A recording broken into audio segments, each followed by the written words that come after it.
పనస పువ్వులు తయారు చేసుకోవడానికి కావలసిన పదార్థాలు: మైదా పిండి, పంచదార, డాల్డా, యాలకులు, నూనె, జీడిపప్పు, పటిక. పనస పువ్వులు తయారు చేసే విధానం: ముందుగా స్టవ్ మీద బాండీ పెట్టి 2 కప్పుల పంచదార వేసి తగినన్ని నీళ్లు కూడా పోసుకొని తీగ పాకం పట్టుకోవాలి. ఆ తర్వాత ఒక బౌల్ తీసుకొని అందులో 1 కప్పు మైదా పిండి, 1/4 కప్పు డాల్డా, తగినన్ని నీళ్లు పోస్తూ పూరీ పిండిలాగా కలుపుకోవాలి. ఇప్పుడు వేరే స్టవ్ మీద పాన్ పెట్టి పనస పువ్వులు మునిగేంత వరకు నూనె పోసి కాగనివ్వాలి. ఆ తర్వాత కలిపి ఉంచిన పూరీ పిండిని చపాతీ పీట మీద చిన్న చిన్న పూరీల్లా ఒత్తుకోవాలి.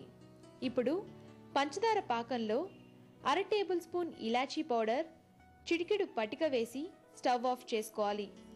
ఇప్పుడు ఒత్తుకున్న పూరీలను నైఫ్తో కట్ చేసుకొని పనస పువ్వుల ఆకారంతో తయారు చేసి కాగిన నూనెలో వేసి గోల్డెన్ బ్రౌన్ కలర్ వచ్చేంత వరకు వేయించుకున్న తర్వాత పాకంలో వేసి 2 నిమిషాలు ఉంచాలి.